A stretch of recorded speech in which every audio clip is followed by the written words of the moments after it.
Ladies and gentlemen, this is not quite as easy a task at Grimsby Town as I was led to believe it would be. Hello and welcome back to Club 2 Part 2 of our Zero to Hero series, where we are with Grimsby Town, and today we have got two more matches in the league against Wimbledon and against Wycombe, the first team on this series that actually offered us a new job, if you remember back a few episodes ago when we went and spoke to Wycombe. So that's a bit of an interesting one.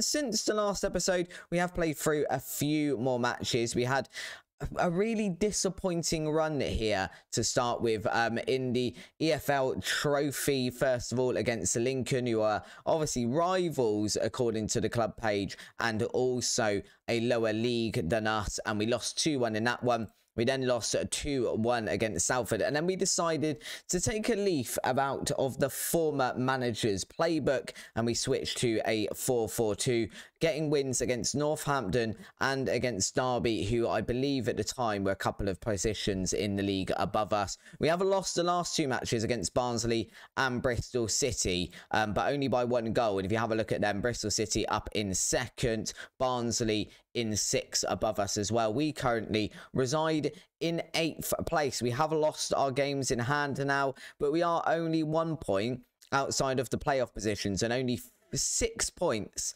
outside of the automatic spot. So it's looking better. Obviously, we've made that formation change, as you can see, over to a 4-4-2. We're playing with a target man up front, the advance forward. It's very similar to what we had at Taunton Town, not this season, but the season before, when we were playing with our flat 4-4-2, and it seems to be working a little bit better. We're still not entirely familiar with the tactic, and you can probably notice as well in there are some new names. So let's go and have a look at what's been happening in the transfer market. First of all, we have had 3 players leave the club, or 2.5. I'll explain that in a second. The first one is Maye. He was obviously here playing as our centre-back, question mark. I think he played a couple of games when we were actually here. He's gone over to Walsall in the same league for a fee of £40,000. Matt Lowe has been out on loan this season at Altrincham, obviously in the same league as Taunton. He's now gone over to Harrogate for £2,000. Realistically, we were just paying him money to sit on the sidelines. And the half is Leon Chuome, formerly of Taunton Town. Quite a decent prospect. He's gone back on loan with Taunton Town. We've paid £14,000 to get him, which could end up being a little bit of a steal if he does realise his potential. He's potentially a League One standard player with 5 stars potential. Currently, obviously, a National League standard player, which is why we've left him over at Taunton. He's got 19 goals in the 23 appearances, a lot of them while we were at the club. And now he's only played 1 since we sent him back on loan. I'm hoping that's not going to be something that's going to happen for the rest of the season, and now he's not going to play a lot of games. We'll keep an eye on that one, I think. Right, down to transfers in then. We said that we needed to strengthen our defence, and we did that. First of all, signing Paul Kalambaye. I think that's how you say his name. Maybe it's Kalambaye. I'm not really sure. We're calling him Kalambaye. He's come over from Wimbledon. He cost us almost £45,000. As we can see, though, 5 appearances so far, 7.12 rating. For having a look at him, he's a decent League One player with the potential to be a leading League One player. And he's performing decently, so we're quite happy with that signing. The next one to come in after him, oh, this is annoying that it changes after every time you click on one, was Leon Chuome was the next one in. After that, even a more strength in defence then, Kieran Gordon coming in as another central defender.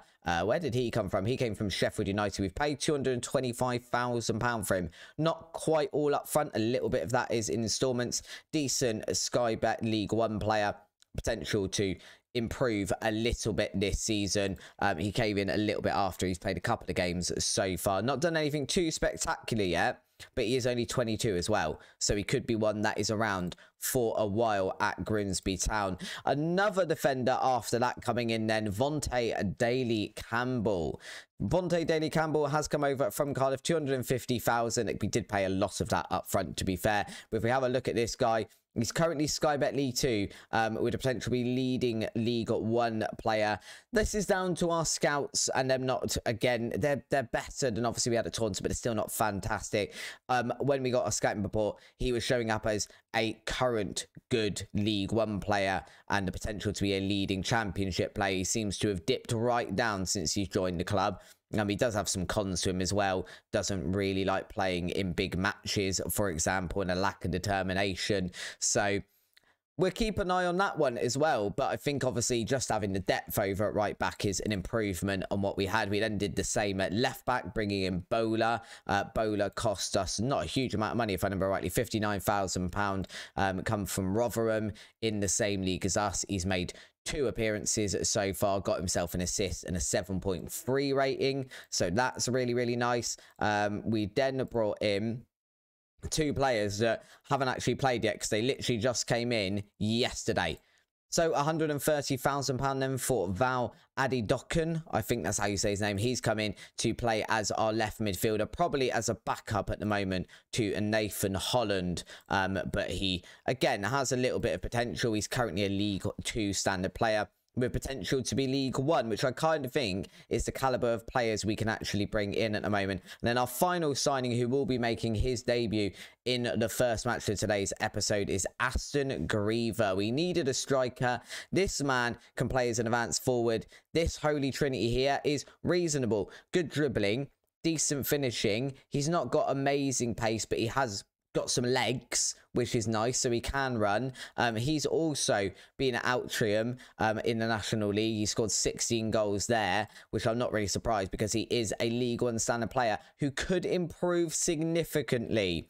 So I think this is the signing at the age of 20 I am the most excited about. The only problem with that is it does mean we are overspending on our wage budget a fraction now, and the main problem that caused that is we were expecting a couple of players to leave. The most notable of those, if we arrange this by wage, was Stephen Verno, who we can see is 2-star current ability. He could improve a little bit, but we are currently paying him, I believe, £2,600 a week. And he was in talks with 3 different teams and then decided to reject them all, which wasn't very helpful for us because we'd obviously based our transfers on the fact that he was going to be leaving.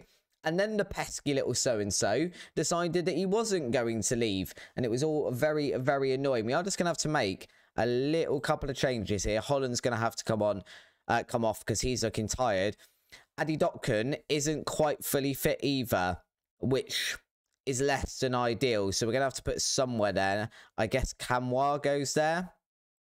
That's probably the best we can do, I think, at the moment. So our lineup before today then is going to be Hilton in goal, a back 4 of Glennon, Callum Baye, Gordon and Daly Campbell. Our midfield is Kamwa, Clifton, Hunt and Maguire Drew, and then up front is Baker Richardson playing as the target forward. He's can do it just about. We have been playing Mark Beck there for the last few matches, and actually he's been pretty reasonable in that role, and he's more often than not been playing alongside Caleb. I'm not going to attempt to say his second name. So Baker Richardson alongside Griever, who is making his debut. I think he's the only one there making his debut at the start of the match. And then obviously we've got Adokun, I've forgotten his name already. I will remember his name eventually as we sort of go through this series. But right now, his name just completely escapes me. What was his name? Where are you? Val Adidokun. We will remember that man's name. He's going to have to come on and do something really significant and make a massive difference off the bench. And then we'll remember his name. That's the key to his success here. So yeah, anyway, back to a flat 4-4-2. You'd hope we were going to get a win against Wimbledon here. I think that will give us at least some sort of good idea of where we sit realistically in this league, if we're likely to be able to break back into those playoff spots or not. We'll find out by the end of this episode. Wimbledon all the way down in 21st, so it should, in theory, on paper, be an easy win for us. If you do enjoy today's episode, of course, though, please do drop a like down below. It really does help out with these videos, and you guys have been fantastic at doing it lately. it would be very, very much appreciated. If you haven't subscribed, if you're new to the channel as well, why not do that while you're down there, and you can hit the notification bell and get told every time we upload. But let's turn our attention to this match then. Hunt over to Clifton here. Clifton trying to play that one into Baker Richardson. It is the first time Baker Richardson is playing as a target man, so I am interested to see how we do. Kamwa playing that one out wide to Glennon, who's in bags of space and has just been brought down in the box. That's an interesting start to the match there. Who takes our penalties? It is Hunt. I think he was the best of a bad bunch, if I remember rightly, but he has converted that one very easily, slotting that into the bottom left of the goal with only 5.5 minutes gone on the clock. That's a lovely start against Wimbledon. We are very, very happy with that. Hunt should, in theory as well, be one of the better players in this team. So it'd be nice to see him sort of stepping up, getting himself a goal, even if it is from the penalty spot, and sort of leading from the front a little bit, or leading from the midfield in this case, really. But leading the team nonetheless. He's one of the better ones. That is an awful shot there from Wimbledon, but I'm more concerned about the fact that they absolutely carved us apart there. We know Alex Hunt will take the penalty, Football Manager. He's already done it. It's been and gone. Maguire-Drew looking for Gordon at the far post, not managing to find him, but Glennon now. Can he get across into the box? He can, finding Baker Richardson for Baker Richardson's 14th goal of the season. Can we just appreciate that this man, if I remember rightly, is really not good enough for this team. He is a National League standard player. Hence why I wasn't too scared either about bringing in players from Taunton if we needed them, because it doesn't seem to matter what level they are. We seem to just be able to score goals. Defensively, we're pretty poor, but we can score goals. Hilton here then with a free kick, looking for Maguire-Drew out on that right flank, but it is instead going to fall to a Wimbledon player. And they can now go on some sort of attack through the middle, carving apart our defence again. But once again, their finishing product massively letting Wimbledon down today. We'll take it, absolutely. But realistically, we're just letting them carve us apart in the middle. And we're just getting lucky by the fact that they don't seem to have their shooting boots on today, which is probably why they're down near the bottom of the league. Once again, though, Wimbledon, the team on the ball here when we start a highlight, which is less pleasing than if it was us. And we've just completely missed a header there. Zach Robinson is going to take full advantage of that one. We said they didn't have their shooting boots on, but we couldn't have presented them with much more of an easier chance there. Who misses that header? It is Gordon trying to jump up and get his head to it. Realises he's not quite tall enough, and Robson has already run in behind him to convert that goal for Wimbledon. We are heading towards half-time. I don't need to see that highlight again, Football Manager. It obviously was an offside because the referee hasn't given it. We are heading into half-time with a lead, but not necessarily the best team here. I mean, that XG is massively flawed because of the penalty. And if we're looking at possession, shots, all the rest of it, we are definitely significantly second best here. We're going to need to change that very rapidly in this second half. Very difficult to see as well if Gariva is going to be any sort of good player if we're not going to actually get the ball up to him. Maybe we just go positive here. We are playing with a balanced mentality, which is kind of the preset for the 4-4-2 formation that we're playing, and obviously what we were doing when we started out with Taunton as well, playing with a balanced formation, and it allowed us to be a little bit more compact and not sort of bombing too far forward and then getting caught out. Right, lots of tired players on the pitch though. So Kalumbai is going to be the first one to come off. Kalumbai, I'm going to keep saying his name different. Okadina can come on for him. Daly Campbell is tired as well, so we'll bring on De Criez Cogley over at right back. And then let's also take off Hunt. Oh, can we take off Hunt? We don't really have another central midfielder. We could have done with another one, really. But we didn't have anyone that we could. So we'll bring over Kamwa. He can play there. Actually, we switch those guys around. Hunt comes off. And Adiokun can come on to make his debut. And hopefully do something significant that makes me remember the man's name. Because otherwise, I'm going to be calling him a different name every single time we click on him. We have only got 9 minutes, guys. Should probably make those other two substitutions. Gordon can come off. Bowler, obviously our left back, but he can play a centre back as well, so he's going to just cover there for today. And I think Baker Richardson probably comes off, and we bring on Caleb. Can he play as a target forward? He can do a job. He can do a job for 10 minutes or so. He'll be fine. You just need to stand there and occasionally head the ball. It's not a lot to ask. It'll be all right. I'm a little bit disappointed, though, with Griever in this match. We haven't really seen hide nor hair of him in this match. I don't think we had a highlight in that second match either. It is already, I guess, a pretty long episode because we've gone through the transfers by the time we play the second game. So we will take it. That win does push us up into the 5th spot, though, with 53 points and a point ahead of Barnsley, who are in 7th. So it's a good result nonetheless. We do have to face Wycombe next, who are 15th, and that's probably a little bit more scary than Wimbledon. And we are definitely, when we're playing these matches, finding we are second best to most teams in this league. Again, I think the manager before me did an absolutely fantastic job. So I really don't know how he got this high up the league with this set of players. Regardless of that, though, we're going to head over to that match against Wycombe, where hopefully we have a little bit of a better performance. Okay, so a little bit of rotation for that match against Wycombe. Then we start the match with Hilton in goal, Bowler, Kalambaye, Gordon and Daly Campbell as our back four, Holland, Camwart, Clifton and Coates in midfield, and then Baker Richardson and Griever remaining up front for this match. Hopefully we can see a little bit more out of Griever then. Hopefully it's just this. He needs a little bit of time to embed into the team, because you'd think he's probably, at least on star rating, the best player at the club. So I kind of need him to start scoring goals. Otherwise, he just becomes, at this level, a little bit of an expensive flop. And I don't think we can really afford those at Grimsby. We kind of need players coming in and performing when we expect them to. You'd think we've got Sam Allardyce as our director of football. He's looking after our scouts and recommending what players we need.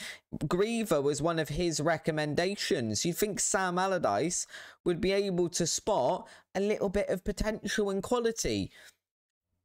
I might be wrong, but you'd think he'd be able to. Do you know what? I'm getting fed up with the balance already. I think that's causing us problems. So I'm changing that straight away over to a positive mentality. Sorry, I just need to stop. Who is that in goal for them? Was that Joe Wildsmith? Wildsmith even. It is Joe Wildsmith, formerly of Sheffield Wednesday. I only remember him because a couple of FMs ago, I think back in the COVID lockdown era, I spent quite a lot of time playing a long personal save with Sheffield Wednesday. And Joe Wildsmith was really, really good. But the moment I joined the club, he said he wanted to leave to go on to bigger and better things. And I'm 99% sure in that he joined somewhere really weird. I think he joined Barcelona as their like third choice reserve goalkeeper and never played another game ever. Which was such a shame, because he could have been realistically our first choice goalkeeper at Sheffield Wednesday forever. Anyway, as you just noticed, giving him a bit of a scout, see if he's as good as he was in FM. I think that would have been FM21. I would have been playing at that time because it was before the channel existed. Griever here does get through on goal and just flashes a shot across goal, but not on target, which is kind of the objective here. So if we could get that next one on target. I am noticing as well that Wycombe today are playing with not a flat back 7, but they're playing with 7 players in their own half in this formation, which is just disgusting. It's such negative football. Come out and fight us, you cowards. Wildsmith there, bringing that one down rather than using his hands and then bringing it out of the area. Has managed to get away with it, but it's a bit of a weird one. Holland has been brought down in the box. Is this how we're going to win games? We're just going to get penalties. It's penalties galore. Baker Richardson going to be taking this one. No Gray in the team today. He's out with a cold, so we've had to send him home. And Baker Richardson has decided that that's not how we're going to win games. That's a silly way of winning them, so we're not going to convert that penalty. It is going to go out for a corner, though. Holland taking that one, trying to swing it into basically anyone at that near post and finding no one. Not ideal, not fantastic. Again, we are meant to be making the most out of set pieces. We haven't done a very good job of it so far, by which I mean I'm 99% sure we haven't actually scored any set pieces either whilst recording or whilst not recording. I don't think we have scored any in the first 7 or 8 games we've played at the club. Baker Richardson is tired apparently and isn't playing well. I mean, he's on a 5.9. I think some of that might be due to the fact that he did miss a penalty. But regardless of that, I guess we take him off. We'll bring on Caleb as our target forward. I don't think we need to replace anyone else just yet. So we'll just make that replacement for now. And we're asking us, this system manager, see, I never get this. System manager going, play for set pieces because we seem to be winning them. And I'm like, but we haven't scored off of any set pieces yet. We've never scored off of a set piece. I just mentioned that. So why would that indicate that the best thing we can do in order to get something out of this match would be to play for set pieces? Seems a bit baffling to me, but never mind. That was a fantastic bit of skill about 20 seconds ago of in-game time by Griever there, just controlling that ball. But it has resulted in nothing. Bowler managing to stop that attack from happening, but then just thumping it forward to absolutely no one. I'm not a massive fan of this direct football either. I don't feel like that is particularly working for us. We're going to change the instructions. As you can see, we're just sort of trying to work out exactly where we and Grimsby fit in this football league, how we should be playing. It's still very, very early days. That will probably, I'd imagine, be like that for a lot of this second half of the season that we're in. And then we kind of have some sort of J. Edworthy Grimsby identity heading into our second season in charge of the club, and we'll be able to make the transfers accordingly in the summer transfer window and actually build a team in my image, and hopefully one that can go on and challenge for future honours, a promotion, etc, etc. I'd be very surprised if we get promoted this season. It could happen. Max Wilcock here going to come on for Camara in midfield. Callum Baye's looking tired as well. He can come off. Okadina going to come on for him. That's a very easy substitution. And Clifton also looking tired, but we don't actually have anyone to bring on for him, which is, you know, not really great, is it? I think the rest of these guys at the moment can probably stay on. Once again, Griever not really doing a lot. We're going to demand more from the team. It is still 0-0. We do still have time to go and win this game and get something out of it. But time is very swiftly running out. We can make one more substitution. I mean, who do we bring on in this situation, really? McGuire Drew, I guess, comes over there and put him as an inverted winger on attack, confirm those changes, and just wait out the rest of the match. We're going to demand more from the team as well. I would quite have liked to have got a win out of this one. Instead, it's a missed penalty from Baker Richardson. Not a lot else happening in the match. A good performance, really, from our back four. Why are they all diagonal? Bowler and Daly Campbell should be on the same sort of instruction, I think. So why is that diagonal? It means at the end of that episode, though, we are going to be in 6th place with 54 points on the board. Not miles behind 3rd or 2nd place, but not a lot ahead of 7th, 8th, 9th, 10th and 11th place either. So very much at the moment, we're kind of higher top to mid-table. We don't really know exactly where we sit in the world. Right, let's have a look at what we've got coming up then. Let's have a look a bit forward. Plymouth, who are 10th, that would be one I would be quite keen to see, and maybe Portsmouth or Bradford City. We'll come back, probably we'll play through a bunch more matches. We'll probably come back maybe for Plymouth in March and Bradford City or Portsmouth or Rotherham, one of those. We'll work it out, whichever one seems the most interesting at the time based on how our performance goes. If you have enjoyed today's episode, then please do drop a like down below and hit the subscribe button. Until next time though, guys, thank you very much for watching.